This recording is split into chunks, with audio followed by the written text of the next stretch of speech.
Alright, let's talk about Nepal. You probably think of two things, Mount Everest and maybe momos. But in the spring of 2025, something else put Nepal on the map. A movement, not a mountain. An entire generation armed with smartphones and frustration decided to reboot their country's political system. This was the Gen Z Revolt, a decentralized, meme-fueled, digital-first uprising that proved the power of a generation raised online.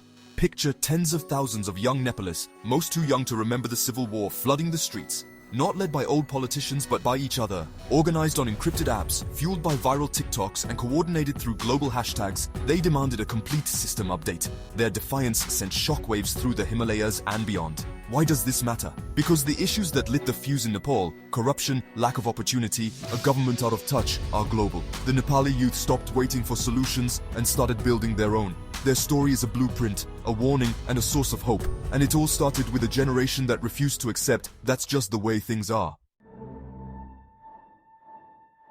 What pushed Nepal's Gen Z to the brink? It wasn't one thing, it was 1,000 little betrayals. Imagine graduating, only to find the best jobs go to someone's nephew, not the most qualified. Nepotism and source force ruled, leaving talented youth stuck, unemployed, or forced to leave the country. Corruption was so blatant it was almost a joke. Scandals broke, politicians shrugged, and nothing changed. For young people, it wasn't just about stolen money, it was about stolen futures. Every new scandal was a reminder the system wasn't just broken, it was rigged against them. Gen Z grew up with a window to the world in their pocket. They saw what was possible elsewhere.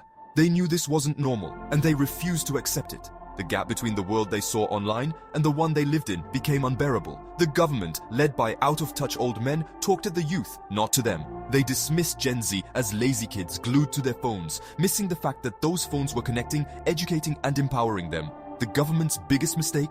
Underestimating the very people they were supposed to serve. Years of frustration finally boiled over. Gen Z was done waiting for change. They were ready to make it happen. The old system became its own worst enemy. The youth saw through the empty promises and tired slogans. They wanted real accountability, real opportunity, and a government that listened.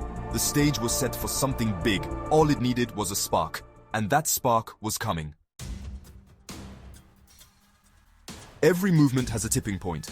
For Nepal's Gen Z, it was the government's spectacular blunder, the great social media ban. In early 2025, after viral leaks and memes embarrassed top officials, the government tried to silence criticism by blocking TikTok, Instagram, and X. For Gen Z, social media wasn't just entertainment, it was their public square, their news, their community.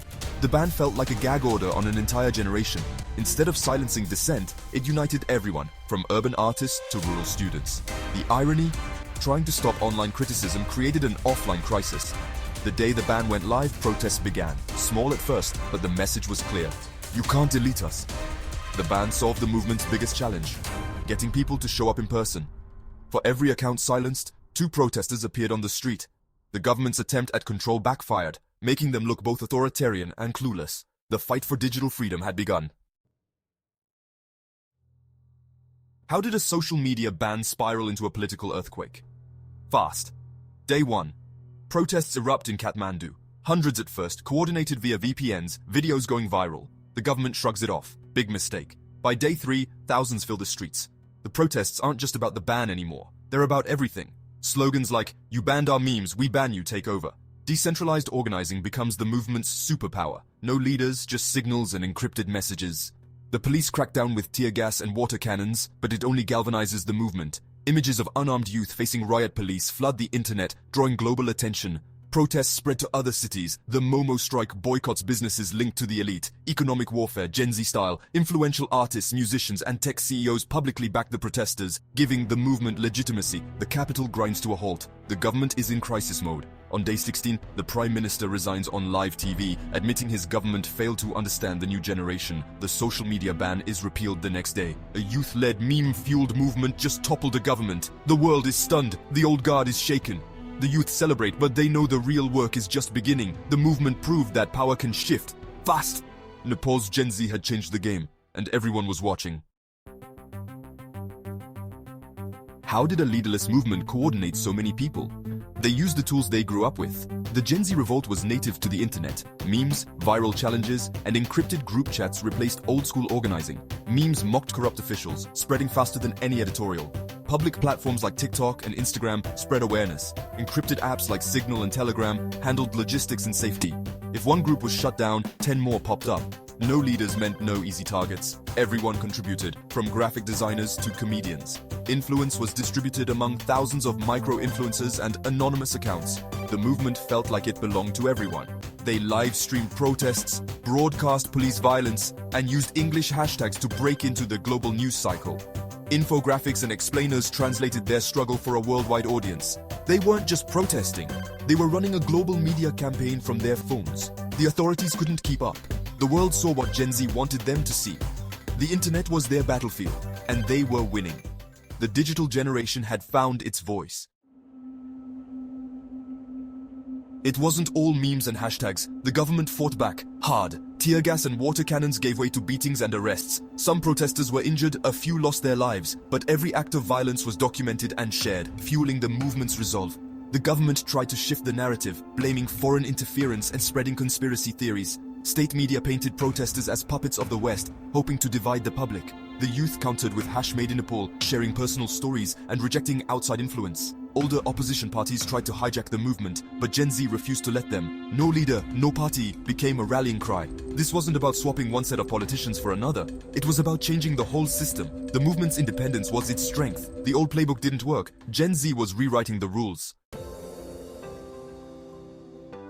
The Prime Minister resigned, the social media ban was lifted, but the story didn't end there. The revolt shattered the illusion of invincibility around Nepal's political elite. An interim government formed, and for the first time youth demands, transparency, anti-corruption, representation, were at the center of debate. New anti-corruption laws passed. A citizens' oversight committee with members under 30 was created. These weren't overnight revolutions, but they were real cracks in the old system. The biggest change, a political awakening, youth voter registration surged. Dozens of young independent candidates announced runs for office. The movement shifted from the streets to the ballot box. The old networks are still powerful, but the youth are now a force to be reckoned with. The fight isn't over. The system is pushing back. But the political consciousness of a generation has changed. Politicians know the youth are watching and ready to act. The Gen Z revolt set a new standard for accountability. It didn't just change a government, it changed the culture. Nepal's youth proved they could rewrite the rules. Why does a youth revolt in Nepal matter to the world? Because it's a proof of concept. The fight for democracy is now waged online and in the streets, led by digital natives. Nepal's Gen Z showed that decentralized, leaderless movements can shake even the most entrenched systems. The frustrations that drove Nepali youth, corruption, lack of opportunity, being ignored, are universal. Their revolt is a warning. Ignore your youth at your own risk. Power now means viral hashtags and encrypted chats, not just money and armies. Change can come from anywhere at any time. Our digital spaces are now battlegrounds for democracy. Nepal's story is a call to protect those spaces and to recognize their power. The next generation isn't apathetic. They're passionate, connected, and powerful. The only question is, who's next?